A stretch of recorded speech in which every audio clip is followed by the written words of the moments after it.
Mondays through Fridays, 3:30 to 4:30 p.m. in the newsroom. You can't afford to miss it. Good afternoon and welcome to today's edition of this program in the newsroom. My name is Abiodun Olalere.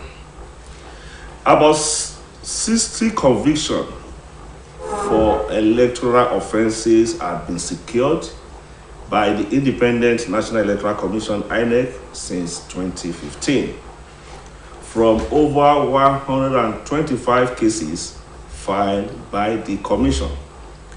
This information was revealed by INEC Chairman Professor Mahmood Yakubu. Presidential candidates of the leading political parties in the country, Atiku Abubakar of the PDP, Bola Tinubu of APC, and Peter Obi of Labour Party, brainstormed at the 22nd Annual Conference of the Nigerian Bar Association held, or do I say still going on, in Lagos. Yeah. They viewed the problems of Nigeria from different perspectives, and we're also taking a look at some of the comments made by the presidential candidates. Yes, some students have appealed to the federal government and ASU to consider public-private partnership in funding our university system. You members of the Academic Staff Union of Universities have been on strike for about 6 months now, and the students have remained indoors since then. They are now trying to assist in finding a solution to the imbroglio between the federal government and ASU. So these are the issues we are taking a look at on today's edition of this program in the newsroom. You are welcome once again. And the newsroom is not as filled as expected. Yeah. But a newsroom will always be newsroom. Yeah. Let me welcome Adewale Adeomi to the studio. Thank you very much. Glad to be here. Now, let's look at this conviction secured by INEC. Some people believe that INEC is overstretched, right from registering of political parties, monitoring of political activities, conducting election, looking for conviction of electoral offenders. Yeah. So, do you belong to that school of thought? Let's start from there. I think conviction, this particular topic, conviction of electoral offenders, belongs in the legal department or legal justice department. If anyone is arrested in contravention of the law, electoral law, or any law for that matter, they should be handed over to the police or to the appropriate authorities, and they should be prosecuted, or rather they charged to court, and the court should listen to all of that. But for INEC to be the arbitrator in this case is overstretching INEC. I think I agree with that school of thought. Okay, you share that. Okay, let's look at the figure that INEC is claiming. The cases filed, 125 cases since 2015. And if you look, 2015. Yeah, 2015, but only 60 offenders. Yes, let's first start from cases filed before we now look at those. Okay.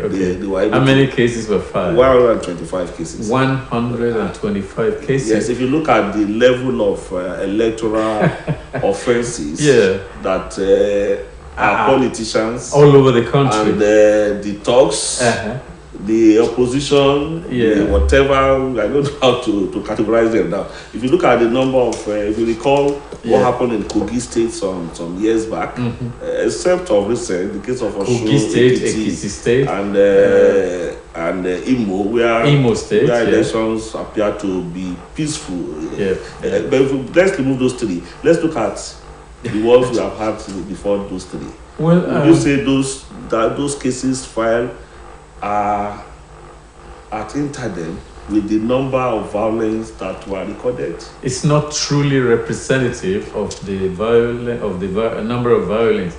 reported and that we all have been privy to knowing about. 125 since 2015.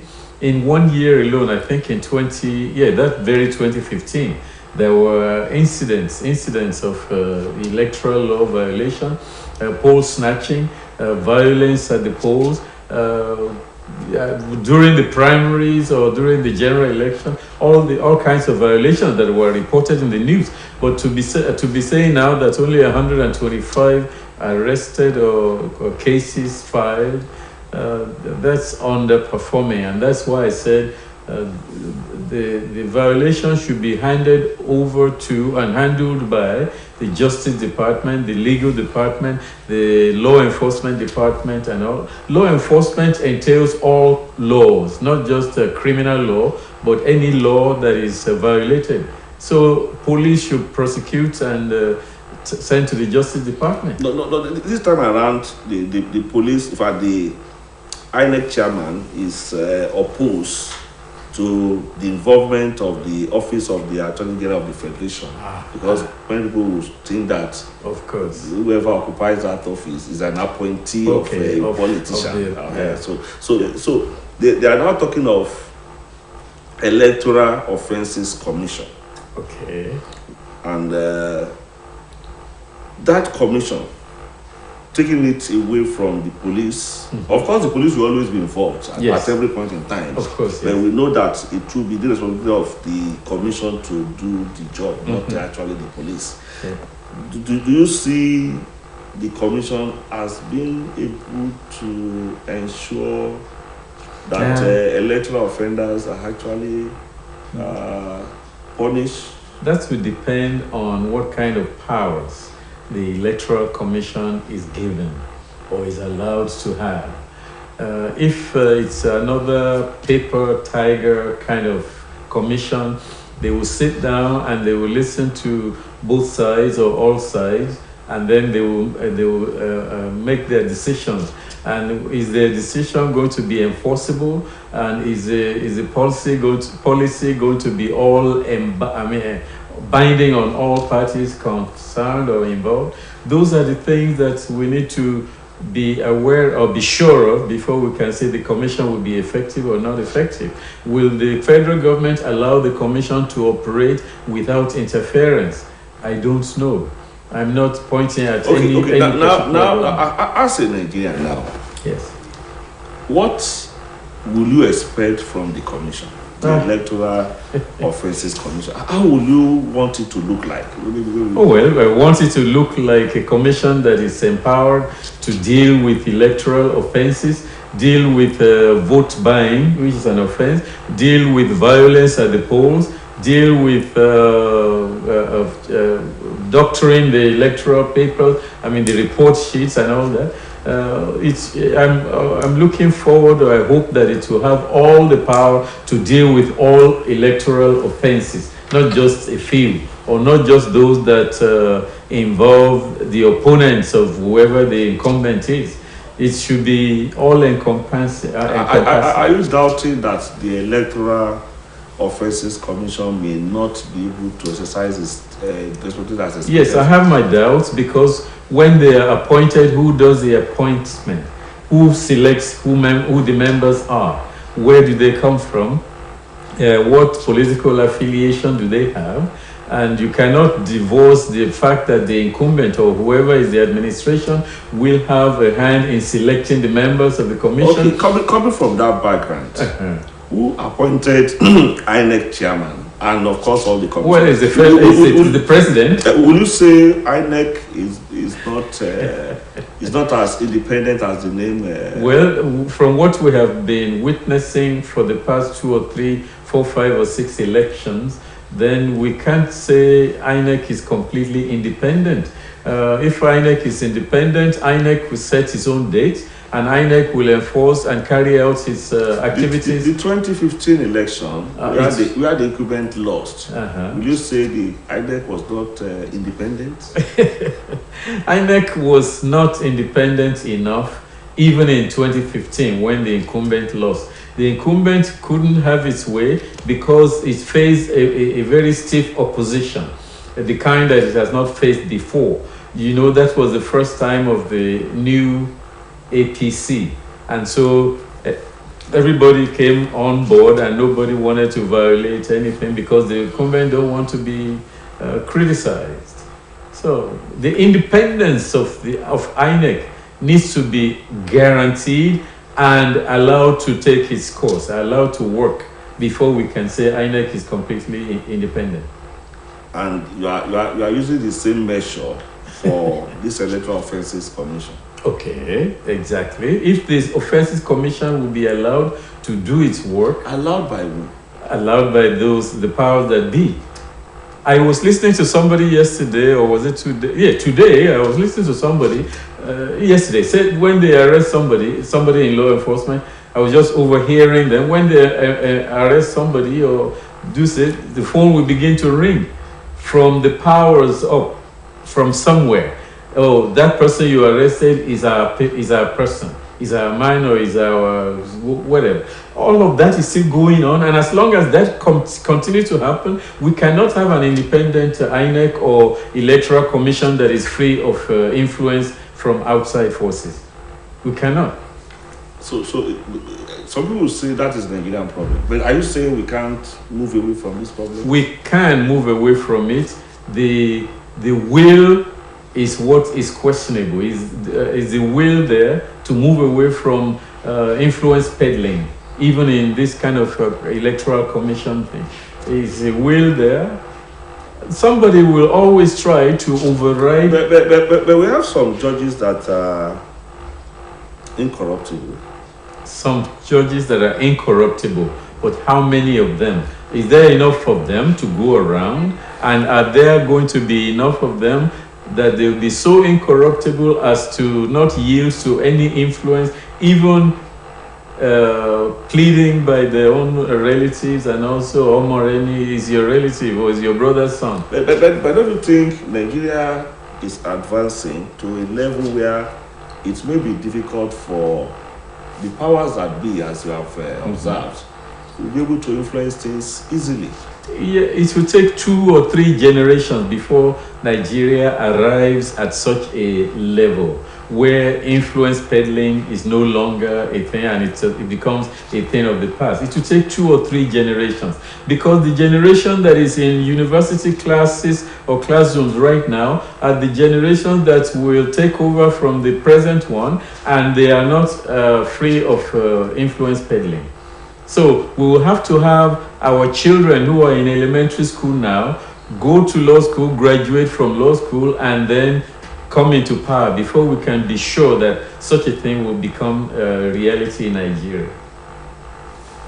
I'm sorry, but that is from pessimistic standpoint. Exactly. I got to be pessimistic when I know what has been going on, at least from my own life, from 1960 when I was a 10-year-old up to today. We're still talking about the same thing, and worse in many cases. So that's why I'm a pessimist when it comes to these things. But I would like to believe that Nigeria is capable of changing. Nigeria is capable of being a country that everybody around the world will still be looking up to. So to you, it is the people that are the problem, not the institutions. It's the people. That's exactly what I'm saying. It's the people. That's why I said it will take 3 generations for this thing to happen, because the same people that are running it now, they are training their own proteges to follow them, and those who are following them, those who work for them. If you talk about the judges, they have clerks in their chambers, and the clerks are watching the behavior of the judges. And you know, the thing that I've been hearing in Nigeria is, we don't do it that way. We've not been doing it that way. And that is the enemy of progress. And so when somebody comes into position, what they will tell you is that we have not been doing it that way. Well, so the way you are doing it in 1956, 57 is what you want to continue to do it. Okay. That's why I'm so pessimistic. Okay, well, you are entitled to your opinion. I have nothing against that. You are free. It's a free word. Exactly. Yes, well, we look forward. The public hearing had been held for setting the pace. Yes. for the Electoral Offences Commission. We look forward to the commission doing a thorough job, of course, as expected, as laid down by the Constitution. But who will approve the commission? The National Assembly? Yes. National Assembly is doing the public hearing. Yes. So we look forward. We are high-profile figures that may likely benefit from these electoral offences. Will also be booked. Yes. Maybe things will get better. And maybe it will even come earlier than you have envisaged. We pray. Okay. We pray. Let's move to the second topic now. We want to look at the comments or the positions or the perspectives of our presidential candidate, the leading one, at the ongoing 62nd Annual Conference of the Nigerian Bar Association. Now, how do you see, why is it so convenient for the NBA to have attracted these political heavyweights to their annual conference? I'm glad we have a learned person entering the studio right now who will shed more light on that. That's one thing. But why is it that this conference has attracted all of these major political presidential candidates? It's because it's election year. Since you have let the cat out of the bag, let me do the introduction straight away. Let me welcome Akiola Adenito. Thank you very much. We apologize for. I'm not sure I've ever seen you in this kind of dancing. He didn't attend the NBA. And Abdul Latif Usman. You're also welcome. Good afternoon. You came late. There will be a fine, though. I'm also sorry for. And don't apologize. You are paying me the fine. When we move out of the studio, I'll take you to where you will pay the fine. No, you cannot. The matter is that you can't be a judge in your own cause now. You cannot impose a fine the judge that you preside over. Maybe you don't know. I can't. Well, that's Nigeria. No, thank you for bringing me out. So,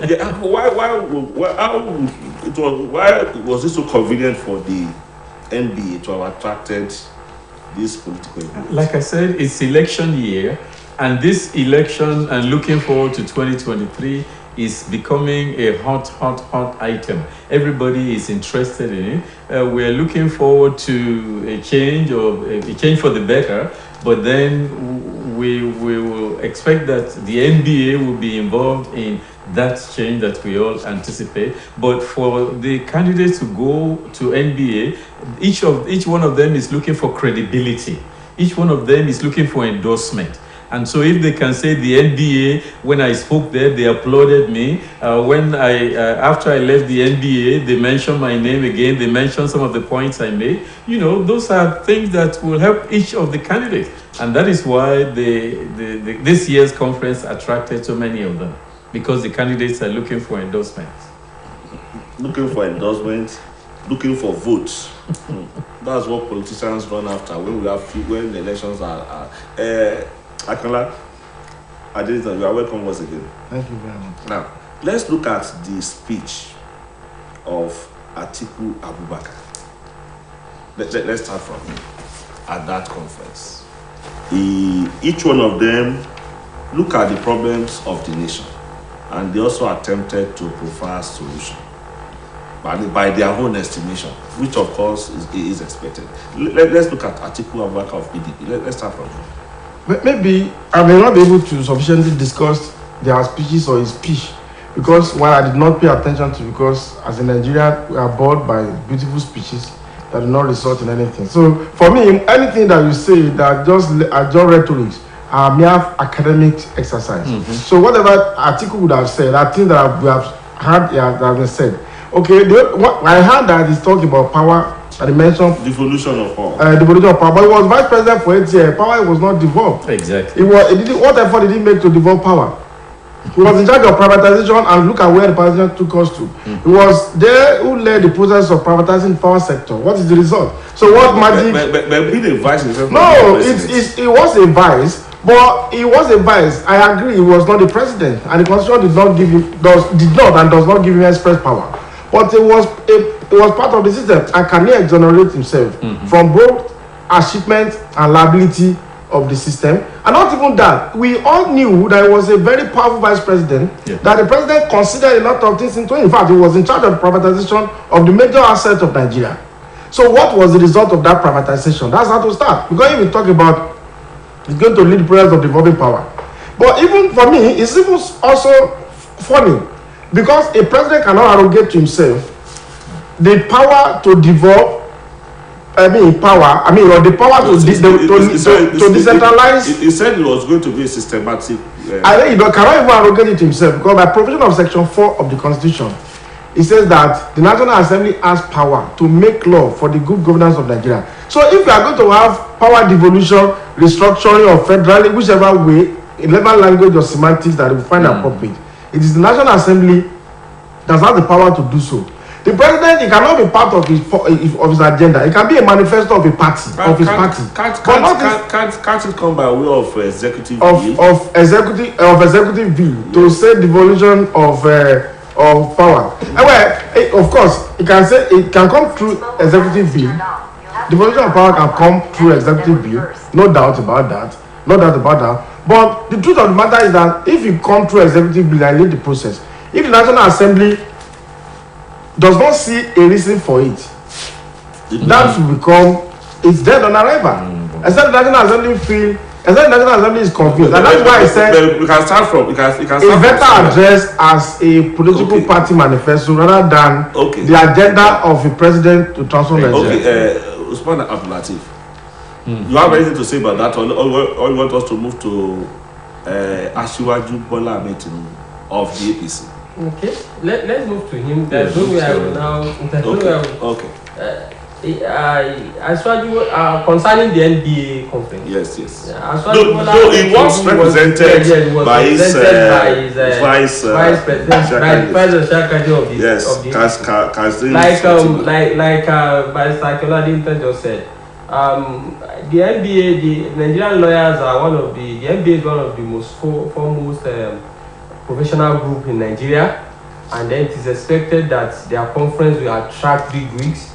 But before I go deeper into my analysis, I think that kind of gathering should be a gathering where, people, even if they are invited and they come, to be an avenue for people to tell us, especially look at the judiciary system that we are practicing in Nigeria. The lawyers are one of the most important, partners or players in our judiciary. And then there is no any categorical statement from any of the candidates that this is how I want to, tackle the judicial system of Nigeria. How do we go out of these problems that we are having in our judicial system? And then in every society, the moment your justice system is is weak or is not totally absent, then you are going to be having problem. The problem we are having in Nigeria is problem of justice. Now, that avenue should that is now taking me to the representative of Asiwaju Bola Ahmed Tinubu. Now, if you go through the social media, online media in Nigeria since yesterday after people have not been extraying the some of the things we are saying here. What are they saying they want to do? You see that the issue that is dominating our online media space and is even going to traditional media is the way he dressed and the way he sat and all that. How could we be so unserious? How could we be what has his dressing got to do with what he intends to do as somebody who is aspiring? The way you dress is the way you are going to be addressed. So. But let's go to let's go to the issue. What they are saying is maybe it's time, because look at the issue of dressing that people are liking. I don't want us to dwell on that. Yes, I'm just trying to. Let's look at the issues. Yes, I'm just trying to say that was even he made some rhetorics like just like the other presidential candidates and some other dignitaries that were there, but instead of and most of the things he said himself that he's representing his boss to say were things we've been hearing. There is not something new in what he said, but instead of us to be extraying that, we are looking He called the presidential candidate the city boy and himself the golden boy. The way Lagos was transformed by Asiwaju Bola Ahmed Tinubu and the way he also transformed Borno State. So these are some of the issues we are saying. That avenue should be an avenue for people to say tangible things. Exactly. I mean, lay out your policies, policies that has to do with the group that you are addressing. But instead of that, he came and he also spoke things that are not relevant, that you cannot easily say this. Even Atiku spoke far better than he did. In fairness to Atiku. Now, the vice president candidate of the APC didn't say things that we need to hear, because in that kind of gathering, we need to hear issues about policies, about programs, about activities that you have in plan. But when they said Bola Ahmed Tinubu will replicate the successes of Lagos in Nigeria, and he will also replicate the successes in Borno State in Nigeria. That is too generic a statement. Okay, that is too generic. What did you want to do in a particular sector? Now, the reason I'm emphasizing on the issue of our judicial system is that look at our ACJA, what do you call it? The full meaning of judicial system, the way we try our criminals, the way we Administration of Criminal Justice in Nigeria. That act needs serious, repealing and serious amendment. But now, nobody is saying anything about that. That gathering is not a gathering where you go. You are not addressing pepper sellers or normal political. These are professionals, and at that gathering, you should tell us things that are serious, not city boy, not I will replicate and generic rhetoric statement of politicians that don't say anything, and you cannot quote anything out of it. Let's look at Peter Obi of Labour Party. You may also make comments about the others. Of course, I understand. But I want to. But what did Obi have to say that he has not said on his jaunts all over the country? He's appeal, or rather, he's trying to appeal to the younger crew, the younger audience, younger generation. Anything wrong about that? And he's looking at himself as the face of the new generation. Anything wrong in that? There's nothing wrong with that. There's nothing wrong with that. But what I'm saying is that Obi needs to tell, or should have told the NBA and told the country and the rest of the world what he plans to do. How does he plan to be different? Yes, he also has an achievement, a good record from what I've been reading in Anambra State. And was this his state? Yes, Anambra State. That he also had good record there. So if Tinubu will bring experience from Lagos and Shatima will bring from Borno, then Peter Obi also will bring from Anambra State. Where will Atiku bring his own? Atiku will have to bring from wherever he came from Dubai. His vice president. He will bring from Dubai. But anyway, what I'm saying is that Peter Obi and the rest of them, they are just playing to the gallery. When they know the group that they're speaking to, or where they were speaking, and they spoke what they believe that these NBA men or people will want to hear.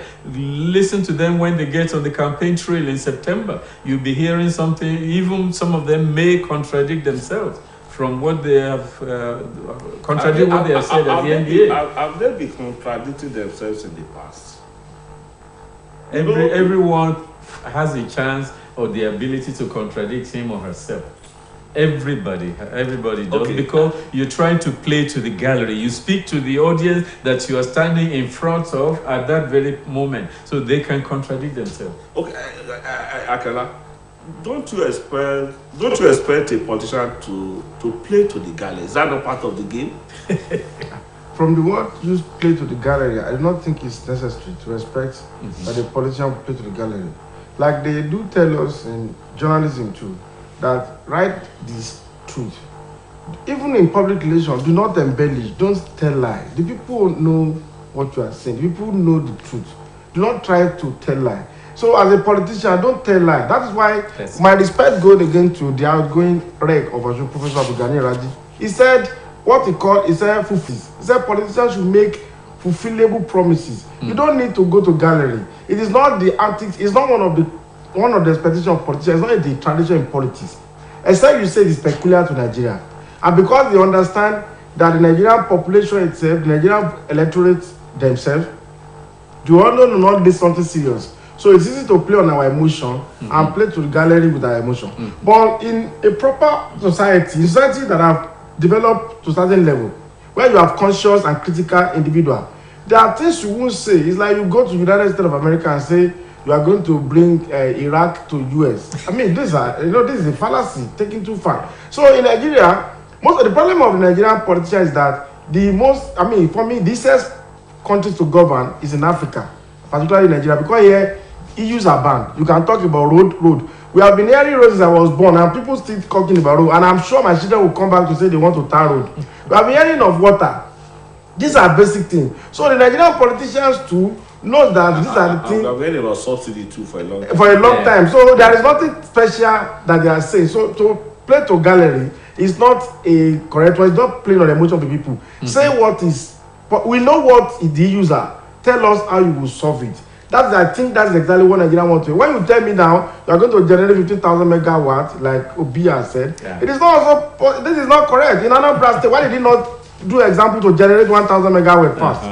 Did he try the PPP arrangement in Anambra State as a governor and try what effort did he make? So now as a president of Nigeria, he's going to now generate 15,000 megawatts. How will he generate it? We don't know. Those are just mere talk. Okay, but I don't call it rhetoric, and it's not playing to gallery. Just saying what the people want to hear. Exactly. Yes, I wanted to add that the other time you asked, they said it's going to replicate.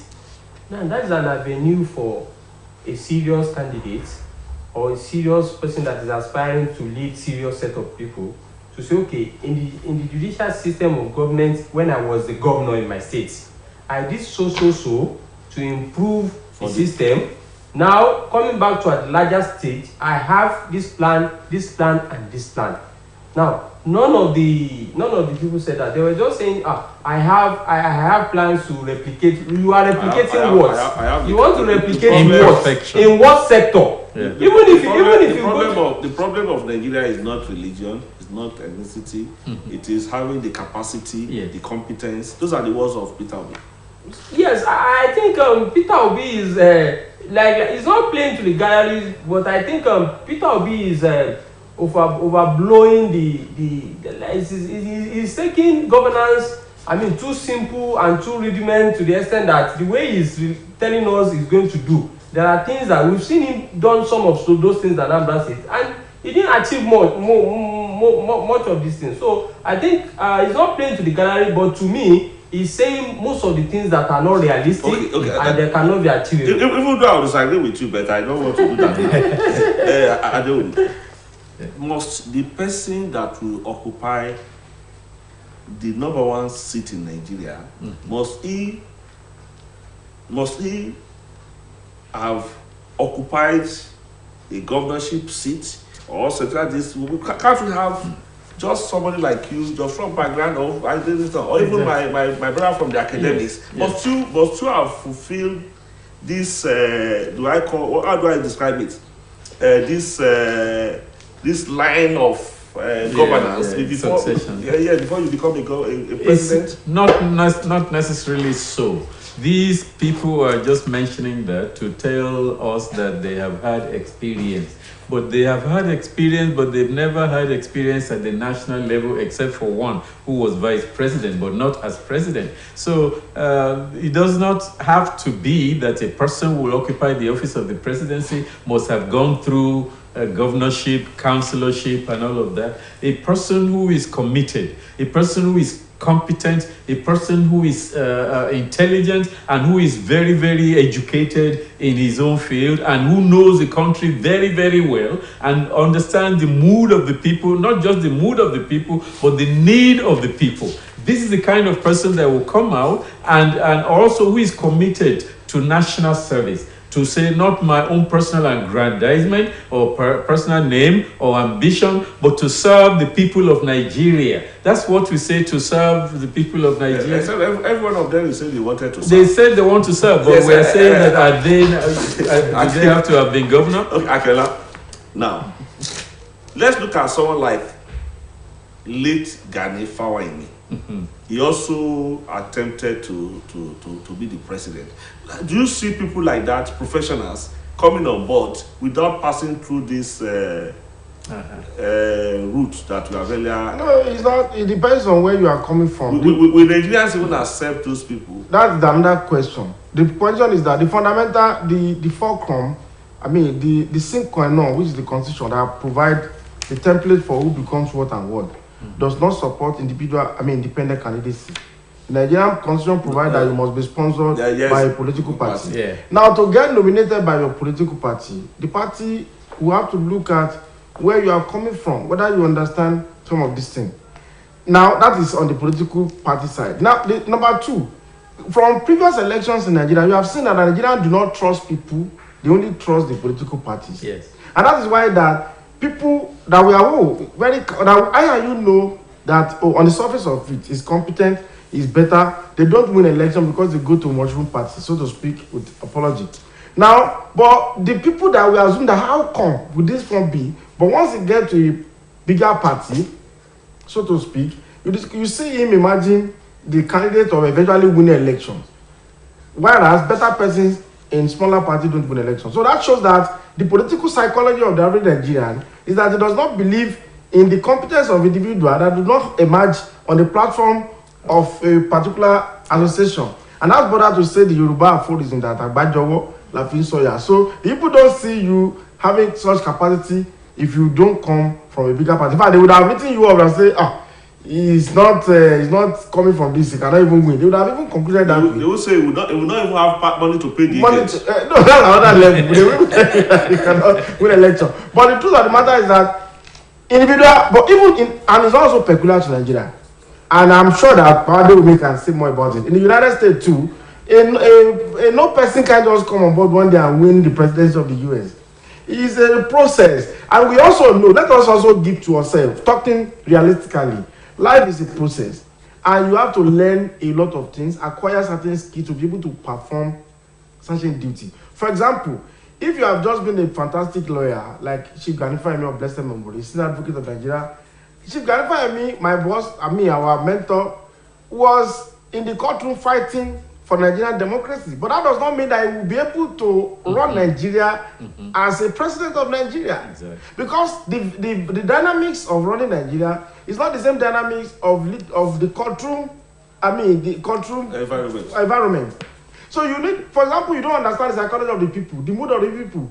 You just continue. Most things that an activist say is not relevant in government. Does not realize it does not happen in government. Yeah. For example, today, with respect, a few days ago, something happened that Sarah, everybody was criticizing. I've forgotten now. There's something that happened that they said it shouldn't have happened or so. But even today, when our state government said clear people off, don't stay on the road, activists will go ahead and say that they are disturbing the economy right of the people. Exactly. That what do you want? We have not created the market for them. Where do you want them to alternative for them? But the truth is that if you are in government, will you continue to allow such a nuisance to continue in a state that is as urbane as we are?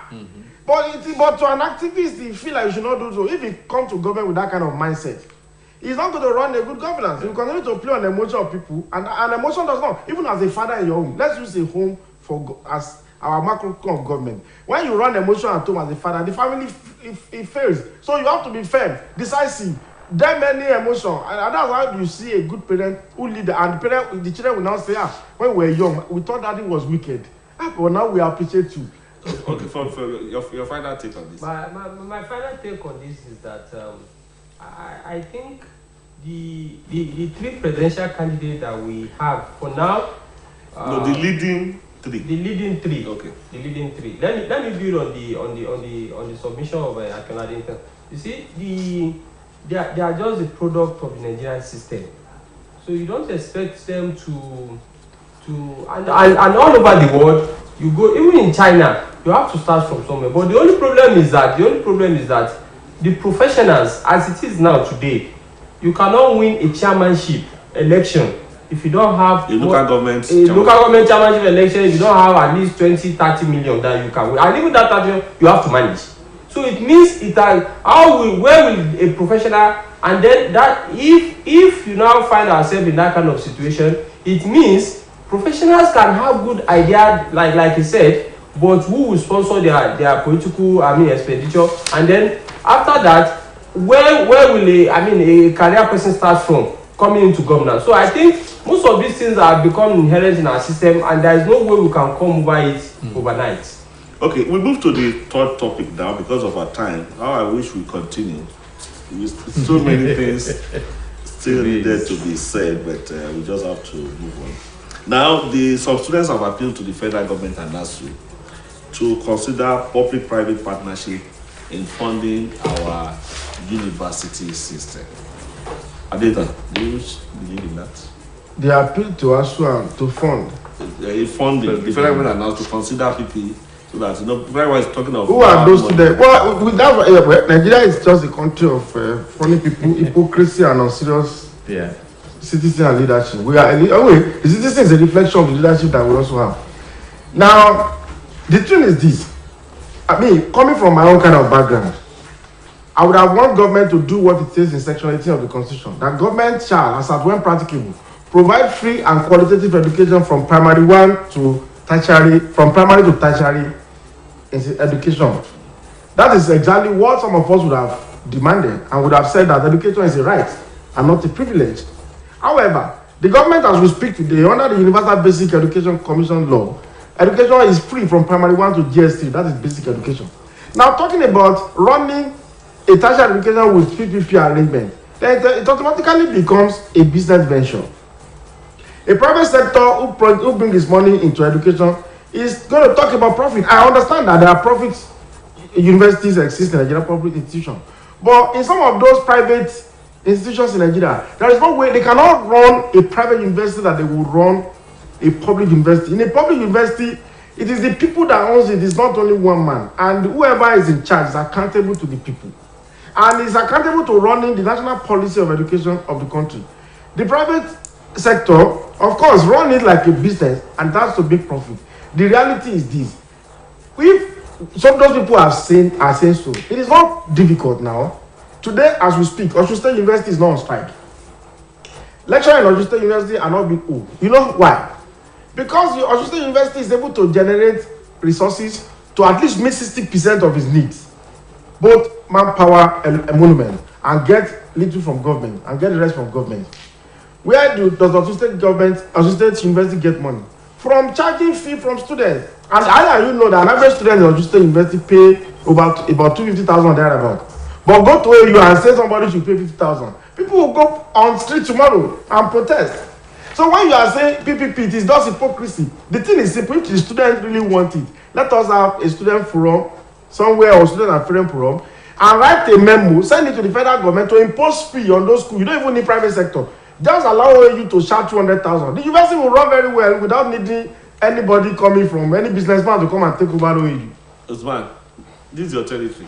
What's your take?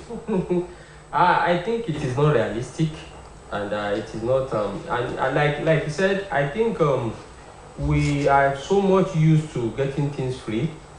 Education should not be totally free. I'm one of the advocates of that. Because if education is free and we have this kind of government that we have in Nigeria that makes sure that education take the back seat in whatever they are doing. If you look at the budget of the federal government. ASU is insisting that fees should not be increased in in government institutions. ASU people are also part of the problem. They are also part of the problem. What ASU is after, even if he's sitting inside a cubicle, if you see where some lecturers are sitting, you come to their office and say, is this place you are sitting as a PhD holder? They are not concerned about most of the instances. Once their salary, are they playing the role of activists that are they need to? Yes, that is it. Once their interest has been satisfied, they don't care about any student, and that is the situation with all the unions in our tertiary institutions. They are not telling the people the truth about the matter, and the truth about the matter is that to have a PPP arrangement will not work. And the reason why it's not going to work is that, in US and other advanced nations, you can finish a university and 10 years after you are still paying loan for that university. Because education there, it is a serious business. And then if you are going to get a qualitative education, you are going to pay for it. Now, how many people we shouldn't be getting, people will get, a degree and they will not spend close to 200,000. And then somebody has subsidized that. And then after the subsidy, there will be problem. So it is not realistic, but the ASU people, the ASU of the Polytechnic and other COESU, they are not going to say the truth about the matter, because if you look at the clause behind all this agitation, you see that the issue of revitalization of education sector in Nigeria will take the back seat.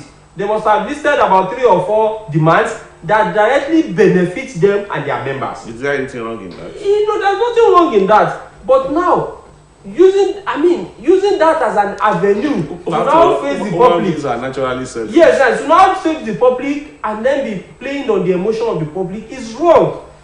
Let's hear from you. Let's hear. Maybe you let us share from American experience. Well, public-private partnership in education or university education is a good idea. It's something that should be looked into and can be they can benefit from it. We have big corporations. We have the richest man in Africa.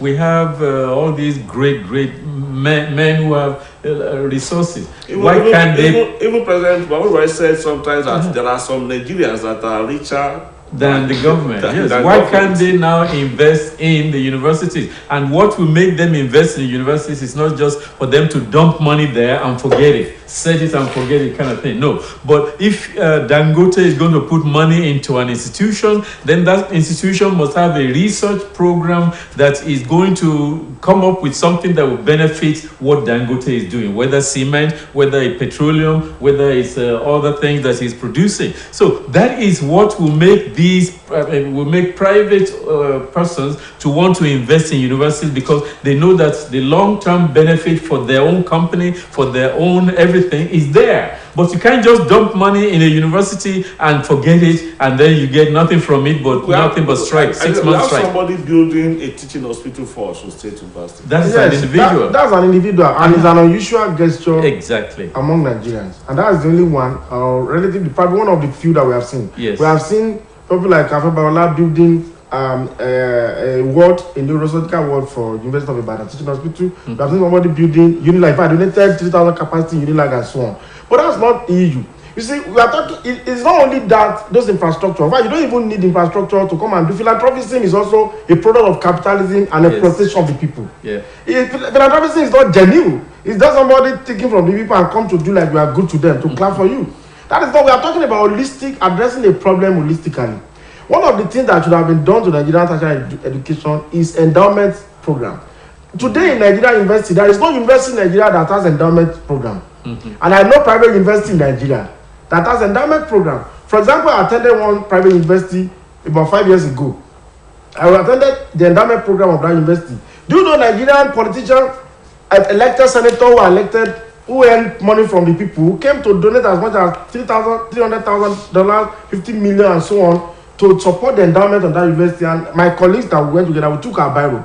That very day alone, we calculated over 2 billion naira donated in endowments to that university. Now, but who would do it to Obafemi University or University of Ibadan? Nobody, because you know why? There is endemic corruption among Nigerians. If you donate it to AU, the lecturer will steal it. It's the same people who have to manage it with respect. Lecturers are not in charge of expenses. Who become VC? Who become DVC? Who become Dean? How many lecturers become VC?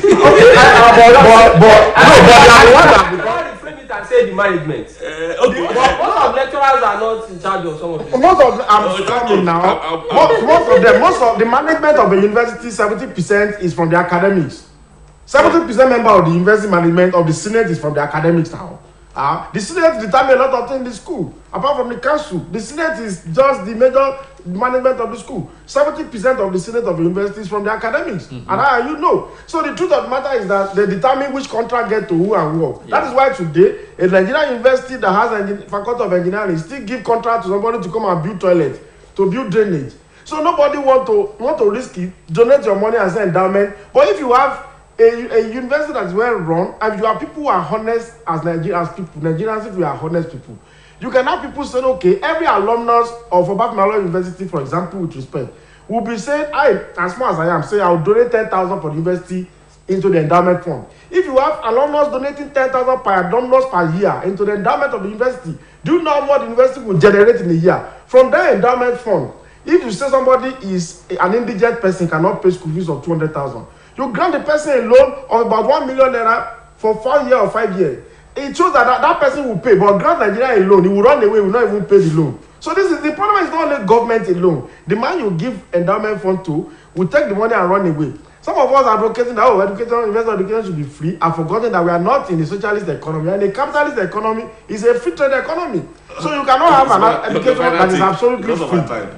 My final take is that it is your constituency. Yes. You see the administrators of our tertiary institutions, that university system in Nigeria, are just corrupt. So most of these things will have been allegedly corrupt. No. Most of these allegedly corrupt. Allegedly corrupt, but I'm a journalist. I'm just doing my job. Yes. and this corruption has become so endemic to the fact that, I mean, now for the past 5, 7, 10 years, the federal government has said, okay, be generating some amount of money and be using it. The idea you are generating, be using the 70% to cater for your budget. And do you know that some of these ideas are just going away? Let me start from the issue of alumnus. The University of Ibadan, many universities in Nigeria are charging undergraduates about 10,000, postgraduates about 30,000. And every year they are making hundreds of millions on alumnus. Yes.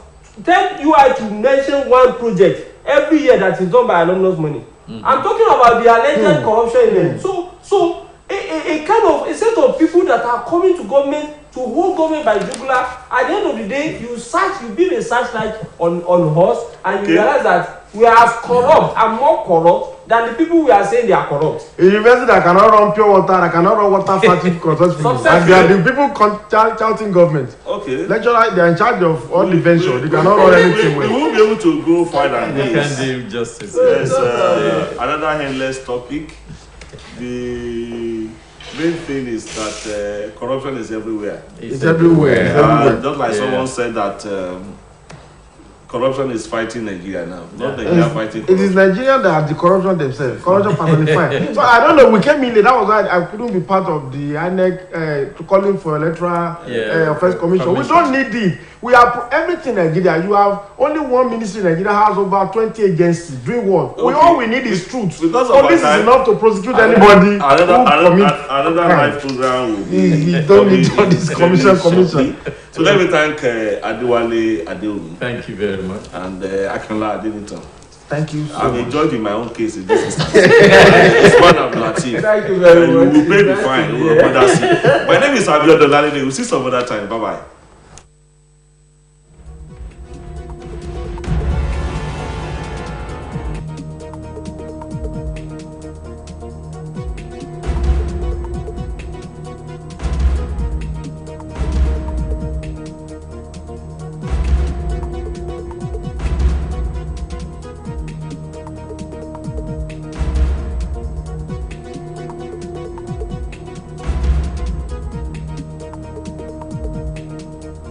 Mondays through Fridays, 3:30 to 4:30 p.m. In the newsroom, you can't afford to miss it.